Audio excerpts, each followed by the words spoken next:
মৌসিমরা অনেকেই আছেন এটাকে বড় সিম নামে চেনেন।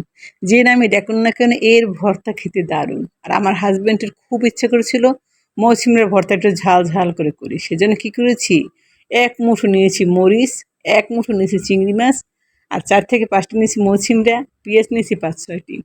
এগুলোকে সুন্দর কেটে ধুয়ে বেছে মৌসিমরাটাকে আমি সিদ্ধ করতে দিয়েছি। আর অন্যান্য উপকরণগুলো কি করেছি সেটা দেখতে হলে আমার ভিডিওটা দেখুন, তাহলে বুঝতে পারবেন। হ্যালো, আসসালামু আলাইকুম, কেমন আছেন সবাই? আলহামদুলিল্লাহ। আর এরকম একটা সিমের ভর্তা বানানোর পর পাটা ভাত খাওয়া মিস করবেন না। মিস করলে বড় রকমের মিস। যারা এইভাবে ভাত খেয়েছেন কখনো, তারা বুঝতে পারবেন কতটা টেস্টি এরকম ভাত খেতে মেখে মেখে। আলহামদুলিল্লাহ। চলুন কথা না বাড়িয়ে বাকি উপকরণগুলো কী করেছি সেগুলো আপনার সাথে শেয়ার করি। মৌসুমিটা তো সেদ্ধ দিয়ে ফেলেছি। মৌসুমিটা যখন প্রায় সেদ্ধ হয়ে যাবে ঠিক তখন অন্য একটা কড়াইতে আমি দিয়ে দিয়েছিলাম পেঁয়াজ, কাঁচামরিচ, চিংড়ি মাছ আর সয়াবিন তেল। এগুলো দিয়ে আমি মিডিয়াম আঁচে সময় নিয়ে ভেজেছি। আর লবণ অবশ্যই দিবেন, কারণ এই যে কাঁচামরিচ যখনই ভাজা ভাজা হয় তখন গায়ে ছিটে আসে, এই জন্য। এগুলো দেওয়ার এক পর্যায়ে আমি একটু ধনিয়া পাতাও দিয়ে দিয়েছি।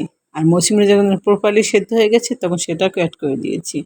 একটু ঢেকে ঢেকে মিনিট 10-এর মতো আর একটু নেড়ে চেড়ে একদম একটা ভাজা ভাজা স্মেল, সুন্দর একটা স্মেল বের হয়েছে। তখন জালটা অফ করে দিয়েছি এবং ঠান্ডা হওয়ার জন্য অপেক্ষা করেছিলাম। আর এদিকে কী করেছি, অন্য একটা চুলায় বসিয়ে দিয়েছিলাম মূলা শাক। আর আজকে মূলা শাকটা আমি ইউজ করেছি ডিম। ডিম দিয়ে মূলা শাক, আলহামদুলিল্লাহ।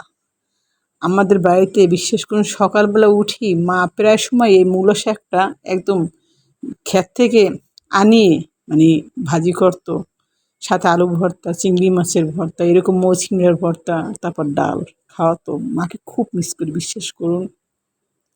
আমার মা এত ভালো রান্না করতো, হাজার চেষ্টা করি মায়ের মতো হতে পারি না, কিন্তু চেষ্টা করি মায়ের মতো করতে। এরকম একটা ভর্তা অবশ্যই পাটায় বেটে খাবেন।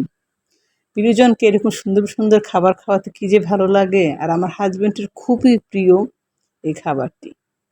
আর সেজন্যই আমি কষ্ট হলেও বেটেছি। আমার হাতে ব্যথা তো, সেজন্য আমি বেটে খাওয়াই না এখন আর ভর্তাগুলো। আমার অনেকেই আছেন আমার ভিডিওগুলো দেখেন কিন্তু কখনো লাইক, ফলো, কমেন্ট কোনোটাই করেন না। Please follow, like, subscribe. আপনার একটা সুন্দর মন্তব্য আমার কাজের অনুপ্রেরণা বাড়ায়, বিশ্বাস করুন। আর আমি আশা রাখি কোনো একদিন হলেও আপনারা আমার ভিডিওগুলো শেয়ার করবেন, ইনশাআল্লাহ।